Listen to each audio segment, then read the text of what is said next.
बिस्मिल्लाहिर्रहमानिर्रहीम। अस्सलाम वालेकुम। और जनाब मेरी मायके वालियों, क्या हाल चाल है? आप लोगों के दिन कैसे गुजर रहे हैं? दिन तो अच्छे गुजर रहे होंगे। वैसे भी जब से नेट आया लोगों के तो दिन अच्छे ही गुजरते हैं। हर कोई नेट पर ही मसरूफ़ रहता है और नेट पर ही हर चीज़ का सलूशन ढूंढ लिया जाता है।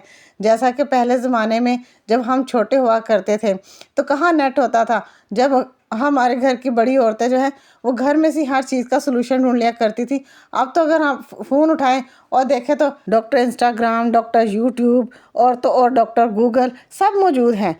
हमारी माएँ जो हैं वो घर में से निकाल कर कहा करती थी, पेट में दर्द है तो अजवाइन खा लें, सर में दर्द है तो ये खा लो, मोशन लगे हैं तो ये खा लो। लेकिन अब तो डॉक्टर इंस्टाग्राम, डॉक्टर यूट्यूब और डॉक्टर गूगल जो है वो आपको हर चीज़ बताते हैं। और कई लोग तो अपनी रील को वायरल करने के लिए इतनी गलत चीज़ें बताते हैं कि मैं तो हैरान हो जाती हूँ।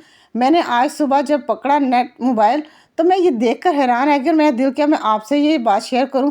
कह रहे थे, एक डॉक्टर साहब फरमा रहे थे कि अगर आपको खांसी लगती है तो आप फ़ौरन से कान खींचें।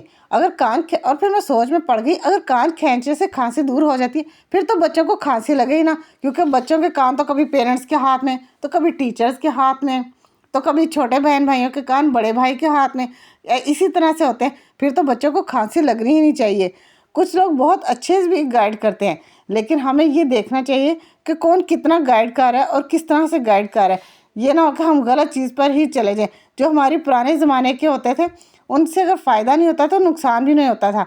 लेकिन आजकल तो अगर हम गलत चीज़ पर काम कर लें और उसको खा पी लें तो या तो हम दूसरों के सामने मजाक बन जाते हैं तो या फिर नुकसान होता है। इस वजह से हमें सोच समझकर बहुत ध्यान से करना चाहिए। अब आप मेरी वीडियो को सब्सक्राइब ज़रूर कीजिएगा।